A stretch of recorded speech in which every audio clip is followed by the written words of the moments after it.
What's up guys, it's Andrew and this is my review of the DJI Mavic Pro. I've been using this beautiful drone for about 2 months now, and actually let me just show it to you first when it's compared to my head. Here it is. It's beautiful. Yeah, it's awesome. I think DJI has finally nailed this beautiful drone because they meet all of my 5 categories that I need and look for in a drone: portability, performance, camera, features, and compatibility. I'm going to show you why the Mavic Pro meets all of those requirements and categories because it's such a perfect drone. There are so many companies out there like Unique and Typhoon, not dissing them, but DJI has one of the best drones, and they're like the Apple of the drone world. Like, self-explanatory. Number 1, portability. This drone is so portable that I bring it in my backpack to school some days. Hey, my classmates, you ever notice a drone in my backpack? You probably haven't because you never let you go through my backpack. But yeah, I sometimes have a drone in there because I go traveling after school, and that's where the drone is because I don't have to go home after school. It's awesome. It's so portable, so you can unfold it really easily without being scared of breaking anything. Let me show you. This is it unfolded right now. I'm gonna fold the back legs in 180 degrees, another 180 degrees. This goes down, this goes down, and DJI said that you can unfold it and fold it back in about 6 seconds. I believe that, but I'm very scared of doing that really quick because I'm scared I'm gonna break something. Because someone forgot to buy DJI Care Refresh. Oops, spoiler alert, me. So, I'm really scared of breaking this thing, so I'm being very careful. But portability? Great. Performance. This drone has so much of it. It can fly up to 65 kilometers per hour, which I don't know is how many miles per hour. I'll look it up later and put it right here. But it's awesome. This drone is so agile that I can do things like this, or I can just fly around and zoom back and forth without having to do anything. And it's so cool watching the drone break because it's so gradual, but it's really quick. This drone can go up as far as 120 meters, but that's because that's what I set on my drone. But apparently you can go up to 500 meters because that's what the FAA here in the United States allows it to. But I'm too scared to, so 120 meters is my maximum altitude. This drone can go as far as 4.5 miles, but make sure you stay within your line of sight because you don't want to crash it into something and have a big dilemma of trying to buy another drone because you forgot to buy DJI Care Refresh and you can't find your drone after you lost it. The camera on my Mavic Pro is also one of the important parts that I look for when I'm buying a drone. Is what are the features and the capability of the camera? Well, the DJI Mavic Pro does not disappoint. You have 4K at 30 frames per second, 1080p at 120 frames per second, and there's so many other things.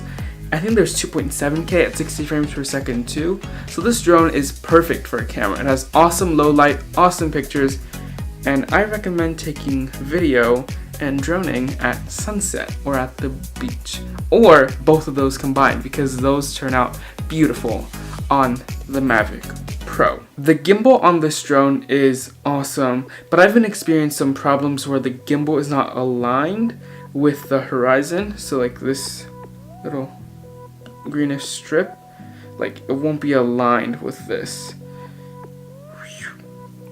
because sometimes it'll be like out of balance and it'll be crooked sometimes, and I've tried to fix it, but I think I finally nailed it because I think I hit something or I accidentally put the gimbal on wrong and that messed up everything. But the gimbal now works perfectly. I'm also really scared of breaking it because the gimbal clasp is so hard and the gimbal itself is really fragile and I don't want to break any wires. I'll show you. Mavic Pro, you have the first cover and you have this. Now the gimbal moves back and forth like that, like really fast. It's also really loose. So when you place this gimbal cover on, you see that happens. And now it's crooked. So you have to make sure it's centered, but you can't force it or else the wires are gonna be like in the way. It's gonna mess up everything. So like it takes a few tries to get this gimbal cover on right. Gimbal clamp. There we go. And you just put this back on. And that's it. The features that this Mavic Pro has. There are so many quick features like gestures where if you do this, like with a Y, your drone follows you. If you do this, it takes a picture. But the quick shots are one of my favorites. You have droney, which is where the drone flies back and up like this.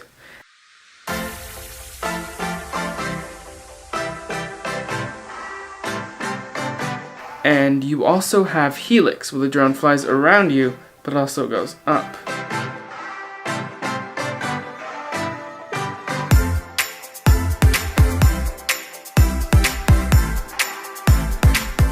And then you have rocket, where the drone flies towards you, pans down, and then just flies up like that.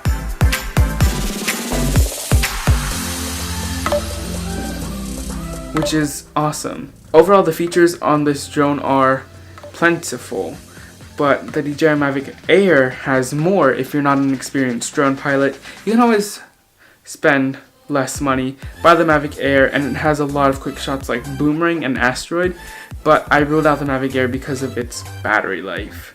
That's another compromise that you have to make. The battery. The Mavic Pro can fly up to 27 minutes, and the Mavic Air has a maximum flight time of 21, I believe. The Spark has a maximum of 16, and the Mavic Pro Platinum has a maximum of 30. So out of those, you can pick whichever one you want, but I have the Mavic Pro normal one, 27 minutes of flight time. It's more than enough. I always land my drones before the low battery warning, just to protect myself and not mess up or crash or anything.